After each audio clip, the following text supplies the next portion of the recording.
Itulah yang selalu kubisikkan dalam hatiku hampir sepanjang kebersamaan kami. Meskipun menikahinya, aku tak pernah benar-benar menyerahkan hatiku padanya. Menikah karena paksaan orang tua membuatku membenci suamiku sendiri. Walaupun menikah terpaksa, aku tak pernah menunjukkan sikap benciku. Meskipun membencinya, setiap hari aku menjalankan tugasku sebagai istri dengan baik. Aku terpaksa melakukan semuanya karena aku tak punya pegangan lain. Beberapa kali muncul keinginan meninggalkannya, tapi aku tak punya kemampuan finansial dan dukungan siapapun. Kedua orang tuaku sangat menyayangi suamiku karena menurut mereka suamiku adalah sosok suami sempurna untuk putri satu-satunya mereka. Ketika menikah, aku menjadi istri yang teramat manja. Kulakukan segala hal sesuka hatiku. Suamiku juga memanjakanku sedemikian rupa. Aku tak pernah benar-benar menjalani tugasku sebagai seorang istri. Aku selalu bergantung padanya karena aku menganggap hal itu sudah seharusnya setelah apa yang ia lakukan padaku. Aku telah menyerahkan hidupku padanya, sehingga tugasnya lah membuatku bahagia dengan menuruti semua keinginanku. Di rumah kami, akulah ratunya. Tak ada seorang pun yang berani melawan. Jika ada sedikit saja masalah, aku selalu menyalahkan suamiku. Aku tak suka handuknya yang basah yang diletakkan di tempat tidur. Aku sebal melihat ia meletakkan sendok sisa mengaduk susu di atas meja dan meninggalkan bekas lengket. Aku benci ketika ia memakai komputerku meskipun hanya untuk menyelesaikan pekerjaannya. Aku marah kalau ia menggantung bajunya di kapstok bajuku. Aku juga marah kalau ia memakai pasta gigi tanpa memencetnya dengan rapi. Aku marah kalau ia menghubungiku hingga berkali-kali ketika aku sedang bersenang-senang dengan teman-temanku. Tadinya aku memilih untuk tidak punya anak, meskipun tidak bekerja. Tapi aku tak mau mengurus anak. Awalnya dia mendukung dan aku pun berKB dengan pil. Tapi rupanya ia menyembunyikan keinginannya begitu dalam sampai suatu hari aku lupa minum pil KB dan meskipun ia tahu, ia membiarkannya. Aku pun hamil dan baru menyadarinya setelah lebih dari 4 bulan. Dokter pun menolak menggugurkannya. Itulah kemarahanku terbesar padanya. Kemarahan semakin bertambah ketika aku mengandung sepasang anak kembar dan harus mengalami kelahiran yang sulit. Aku memaksanya melakukan tindakan vasektomi agar aku tidak hamil lagi. Dengan patuh ia melakukan semua keinginanku karena aku mengancam akan meninggalkannya bersama kedua anak kami. Waktu berlalu hingga anak-anak tak terasa berulang tahun yang ke-8. Seperti pagi-pagi sebelumnya, aku bangun paling akhir. Suami dan anak-anak sudah menungguku di meja makan. Seperti biasa, dialah yang menyediakan sarapan pagi dan mengantar anak-anak ke sekolah. Hari itu ia mengingatkan kalau hari itu ada peringatan ulang tahun ibuku. Aku hanya menjawab dengan anggukan tanpa mempedulikan kata-katanya yang mengingatkan peristiwa tahun sebelumnya. Saat itu aku memilih ke mall dan tidak hadir di acara ibu. Ya, karena merasa terjebak dengan perkimpoianku. Aku juga membenci kedua orang tuaku. Sebelum ke kantor, biasanya suamiku mencium pipiku saja dan diikuti anak-anak. Tetapi hari itu ia juga memelukku sehingga anak-anak menggoda ayahnya dengan ribut. Aku berusaha mengelak dan melepaskan pelukannya meskipun akhirnya ikut tersenyum bersama anak-anak. Ia kembali mencium hingga beberapa kali di depan pintu seakan-akan berat untuk pergi. Ketika mereka pergi, aku pun memutuskan untuk ke salon. Menghabiskan waktu ke salon adalah hobiku. Aku tiba di salon langgananku beberapa jam kemudian. Di salon aku bertemu salah satu temanku sekaligus orang yang tidak kusukai. Kami mengobrol dengan asik termasuk saling memamerkan kegiatan kami. Tiba waktunya aku harus membayar tagihan salon. Namun berkapa terkejutnya aku ketika menyadari bahwa dompetku tertinggal di rumah. Meskipun merogoh tasku hingga bagian terdalam, aku tak menemukannya di dalam tas. Sambil berusaha mengingat-ingat apa yang terjadi hingga dompetku tak bisa kutemukan. Aku menelpon suamiku dan bertanya, "Maaf sayang, kemarin Farhan meminta uang jajan dan aku tak punya uang kecil, maka aku ambil dari dompetmu. Aku lupa menaruhnya kembali ke tasmu. Kalau tidak salah, aku letakkan di atas meja kerjaku," katanya menjelaskan dengan lembut. Dengan marah, aku mengomelinya dengan kasar. Ku tutup telepon tanpa menunggunya selesai bicara. Tak lama kemudian, handphoneku kembali berbunyi dan meski masih kesal, aku pun mengangkatnya dengan setengah membentak, "Apa lagi?" "Sayang, aku pulang sekarang. Aku akan ambil dompet dan mengantarnya padamu." "Sayang, sekarang ada di mana?" tanya suamiku cepat. Khawatir aku menutup telepon kembali. Aku menyebut nama salonku dan tanpa menunggu jawabannya lagi, aku kembali menutup telepon. Aku berbicara dengan kasir dan mengatakan bahwa suamiku akan datang membayarkan tagihanku. Si empunya salon yang sahabatku sebenarnya sudah membolehkanku pergi dan mengatakan aku bisa membayarnya nanti kalau aku kembali lagi. Tapi rasa malu karena musuhku juga ikut mendengarku ketinggalan dompet membuatku gengsi untuk berhutang dulu. Hujan turun ketika aku melihat keluar dan berharap mobil suamiku segera sampai.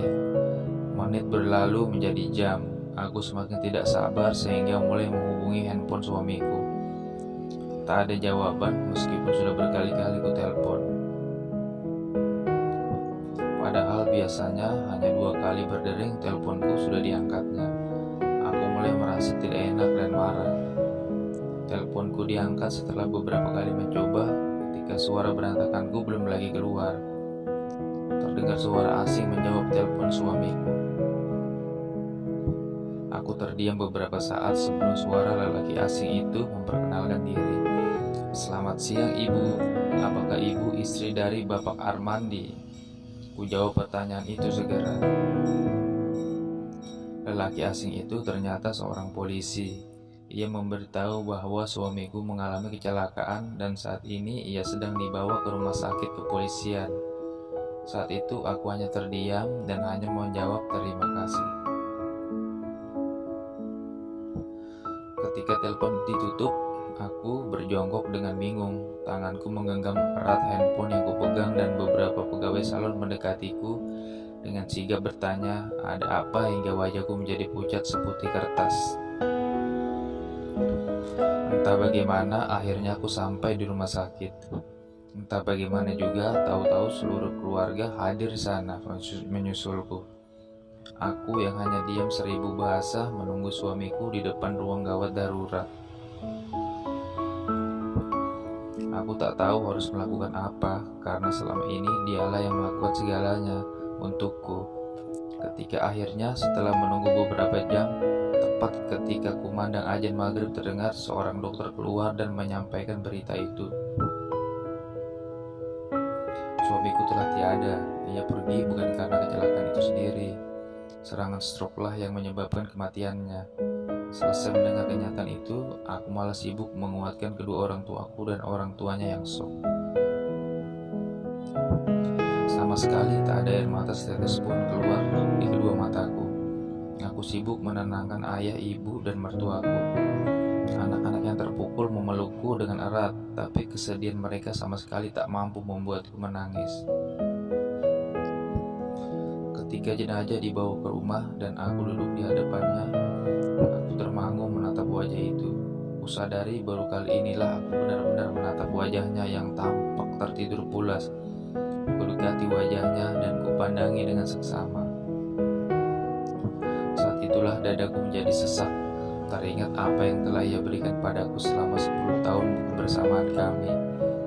sentuh perlahan wajahnya yang telah dingin dan kusadari inilah kali pertama kali aku menyentuh wajahnya yang dulu selalu dihiasi senyum hangat. Air mata merebak di mataku, mengarburkan pandanganku. Aku terkesiap berusaha mengusap agar air mata tak menghalangi tatapan terakhirku padanya. Aku ingin mengingat semua bagian wajahnya agar kenangan manis tentang suamiku tak berakhir begitu saja. Tapi bukannya berhenti, air mataku semakin deras membanjiri kedua pipiku. Peringatan dari imam masjid yang mengatur prosesi pemakaman tidak mampu membuatku berhenti menangis. Aku berusaha menahannya, tapi dadaku sesak mengingat apa yang telah perbuat padanya terakhir kali kami berbicara. Aku teringat betapa aku tak pernah memperhatikan kesehatannya. Aku hampir tak pernah mengatur makanannya. Padahal ia selalu mengatur apa yang kumakan. Ia memperhatikan vitamin dan obat yang harus kukonsumsi, terutama ketika mengandung dan setelah melahirkan. Ia tak pernah absen mengingatkanku makan teratur. Bahkan terkadang menyuapiku kalau aku sedang malas makan. Aku tak pernah tahu apa yang ia makan karena aku tak pernah bertanya. Bahkan aku tak tahu apa yang ia sukai dan tidak disukai. Hampir seluruh keluarga tahu bahwa suamiku adalah penggemar mie instan dan kopi kental. Dadaku sesak mendengarnya, karena aku tahu ia mungkin terpaksa makan mie instan karena aku hampir tak pernah memasak untuknya. Aku hanya memasak untuk anak-anak dan diriku sendiri. Aku tak peduli dia sudah makan atau belum. Ketika pulang kerja, ia bisa makan masakanku hanya kalau untuk bersisa. Ia pun pulang larut malam setiap hari karena dari kantor cukup jauh dari rumah. Aku tak pernah mau menanggapi permintaannya untuk pindah lebih dekat ke kantornya karena tak mau jauh-jauh dari tempat tinggal teman-temanku. Saat pemakaman, aku tak mampu menahan diri lagi. Aku pingsan ketika melihat tubuhnya hilang bersamaan onggokan tanah yang menimbun. Aku tak tahu apapun sampai terbangun di tempat tidur besarku. Aku terbangun dengan rasa sesal memenuhi rongga dadaku.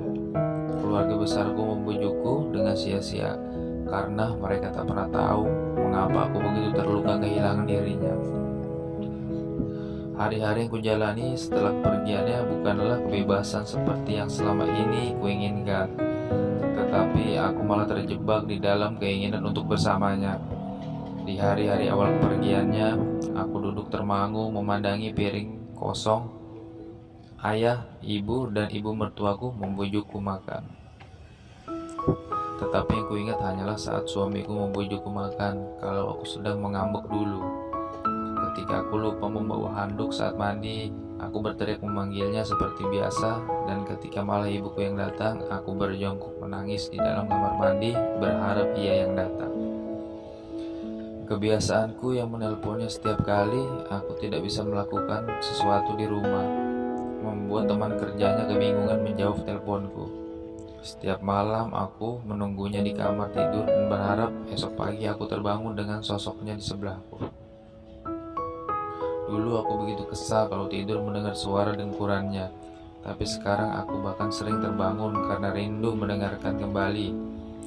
Dulu aku kesal karena ia sering berantakan di kamar tidur kami, tapi kini aku merasa kamar tidur kami terasa kosong dan hampa.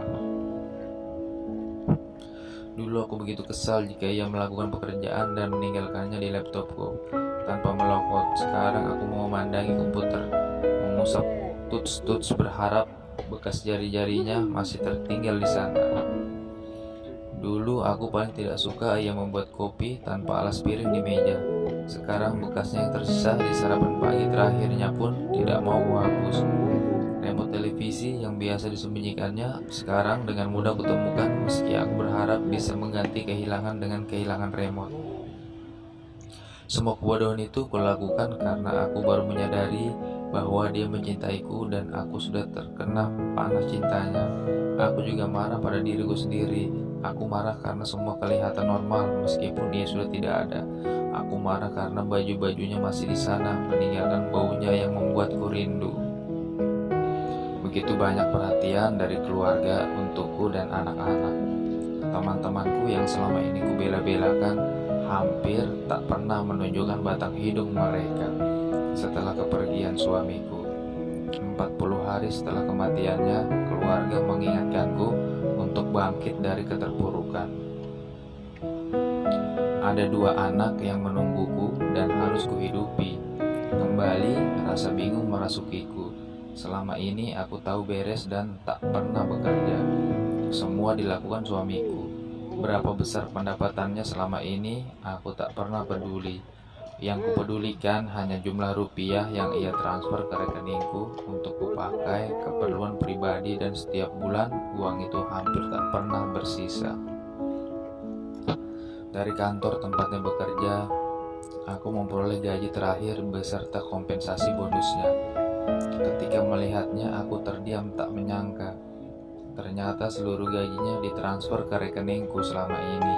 Padahal aku tak pernah sedikit pun menggunakan untuk keperluan rumah tangga. Entah dari mana ia memperoleh uang lain untuk memenuhi kebutuhan rumah tangga, karena aku tak pernah bertanya sekalipun soal itu. Yang aku tahu sekarang, aku harus bekerja atau anak-anakku takkan bisa hidup, karena jumlah gaji terakhir dan kompensasi bonusnya takkan cukup untuk menghidupi kami bertiga. Tapi bekerja di mana? Aku hampir tak pernah punya pengalaman sama sekali. Semuanya selalu diatur oleh dia. Kebingunganku terjawab beberapa waktu kemudian. Ayahku datang bersama seorang notaris. Ia membawa banyak sekali dokumen. Lalu notaris memberikan sebuah surat pernyataan suami bahwa ia mewariskan seluruh kekayaannya padaku dan anak-anak. Ia menyertai ibunya dalam surat tersebut, tapi yang membuatku tak mampu berkata apapun adalah isi suratnya untukku. Istriku Lilana tersayang, maaf karena harus meninggalkanmu terlebih dahulu. Maaf karena harus membuatmu bertanggung jawab mengurus segalanya sendiri. Maaf karena aku tak bisa memberimu cinta dan kasih sayang lagi. Waktu yang terlalu singkat karena mencintaimu dan anak-anak adalah hal terbaik yang pernah kulakukan untukmu. Seandainya aku bisa, aku ingin mendampingi sayang selamanya. Tetapi aku tak mau kalian kehilangan kasih sayangku begitu saja. Selama ini, aku telah menabung sedikit demi sedikit untuk kehidupan kalian nanti. Aku tak ingin sayang susah setelah aku pergi. Tak banyak yang bisa kuberikan, tetapi aku berharap saya bisa memanfaatkannya untuk membesarkan dan mendidik anak-anak. Lakukan yang terbaik untuk mereka, ya sayang. Jangan menangis, sayangku yang manja. Lakukan banyak hal untuk membuat hidupmu yang terbuang percuma selama ini. Aku memberi kebebasan padamu untuk mewujudkan mimpi-mimpi yang tak sempat kau lakukan selama ini. Maafkan kalau aku menyusahkanmu, dan semoga Tuhan memberimu jodoh yang lebih baik dariku. Teruntuk Farah, putri tercintaku, maafkan karena ayah tak bisa mendampingimu. Jadilah istri yang baik seperti ibu, dan Farhan, kesatria pelindungku, jagalah ibu dan Farah. Jangan jadi anak yang bandel lagi, dan selalu ingat dimanapun kalian berada, ayah akan di sana melihatnya, oke? Aku terisak membaca surat itu. Ada gambar kartun dengan kacamata yang diberi lidah menjulur khas suamiku kalau ia mengirimkan not. Notaris memberitahu bahwa selama ini suamiku memiliki beberapa asuransi dan tabungan deposito dari hasil warisan ayah kandungnya. Suamiku membuat beberapa usaha dari hasil deposito tabungan tersebut, dan usaha tersebut cukup berhasil meskipun dimanajerin oleh orang-orang kepercayaannya. Aku hanya bisa menangis terharu mengetahui betapa besar cintanya pada kami, sehingga ketika ajal menjemputnya, ia tetap membanjiri kami dengan cinta. Aku tak pernah berpikir untuk menikah lagi. Banyaknya lelaki yang hadir tak mampu menghapus sosoknya yang masih begitu hidup di dalam hatiku. Hari demi hari, hanya ku abadikan untuk anak-anakku. Ketika orang tuaku dan mertuaku pergi, satu persatu meninggalkanku selama-lamanya. Tak satu pun meninggalkan kesedihan sedalam kesedihanku saat suamiku pergi. Kini kedua putra-putriku berusia 23 tahun. 2 hari lagi putriku menikah dengan seorang pemuda dari tanah seberang. Putri kami bertanya, "Ibu, aku harus bagaimana nanti setelah menjadi istri. Soalnya Farah kan gak bisa masak, gak bisa nyuci. Gimana ya bu? Aku merangkulnya sambil berkata, cinta sayang, cintailah suamimu, cintailah pilihan hatimu, cintailah apa yang ia miliki dan kau akan mendapatkan segalanya. Karena cinta kau akan belajar menyenangkan hatinya, akan belajar menerima kekurangannya, akan belajar bahwa sebesar apapun persoalan kalian akan menyelesaikannya atas nama cinta. Putriku menatapku. Seperti cinta ibu untuk ayah. Cinta itukah yang membuat ibu tetap setia pada ayah sampai sekarang? Aku menggeleng. Bukan sayangku. Cintailah suamimu seperti ayah mencintai ibu dulu, seperti ayah mencintai kalian berdua. Ibu setia pada ayah karena cinta ayah yang begitu besar pada ibu dan kalian berdua. Aku mungkin tak beruntung karena tak sempat menunjukkan cintaku pada suamiku. Aku menghabiskan 10 tahun untuk membencinya, tetapi menghabiskan hampir sepanjang sisa hidupku untuk mencintainya. Aku bebas darinya karena kematian, tapi aku tak pernah bisa bebas dari cintanya yang begitu tulus.